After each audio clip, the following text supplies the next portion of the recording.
Hello all, welcome to clip and charm collections. ఈరోజు మా startup హజల్లో day 5. Finally first stock purchasing. ఎండెక్కకుండా పని అయిపోవాలని పొద్దున్నే బైక్ ఎక్కేసి మార్కెట్కి బయలుదేరిపోయాం. మార్కెట్ రీచ్ అయ్యే లోపల లైట్గా ఆకలి వేసింది. సో రోడ్ సైడ్ టిఫిన్ చేసేసాం. ఫుల్ ఎనర్జీతో షాప్కి వెళ్తే ఇక్కడ మాకు పెద్ద ట్విస్ట్. ఫోన్లో 9కి ఓపెన్ చేస్తామని చెప్పి 10 అయినా ఒక్క షట్టర్ కూడా తెరవలేదు. సమ్మర్ ఎండ్లో వెయిట్ చేయడం మామూలు విషయం కాదు సార్. ఇంకా చేసేది లేక టైం వేస్ట్ చేయకుండా లైన్గా ఉన్న షాప్ బోర్డ్స్ అన్నీ చదువుకుంటూ ఎక్కడ ఎలాంటి ఐటమ్స్ దొరుకుతాయో అన్నీ ఎక్స్ప్లోర్ చేసాం. రీసెర్చ్కి రీసెర్చ్, టైంపాస్కి టైంపాస్. ఫైనలీ షాప్స్ ఓపెన్ అయ్యాయి.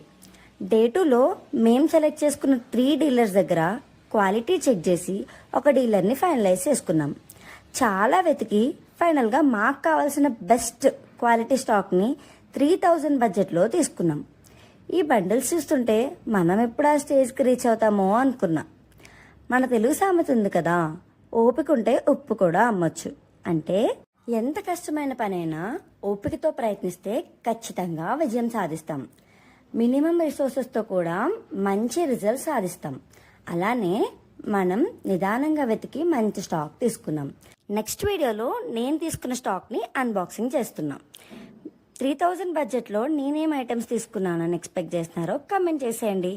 Until then stay tune and follow for day 6.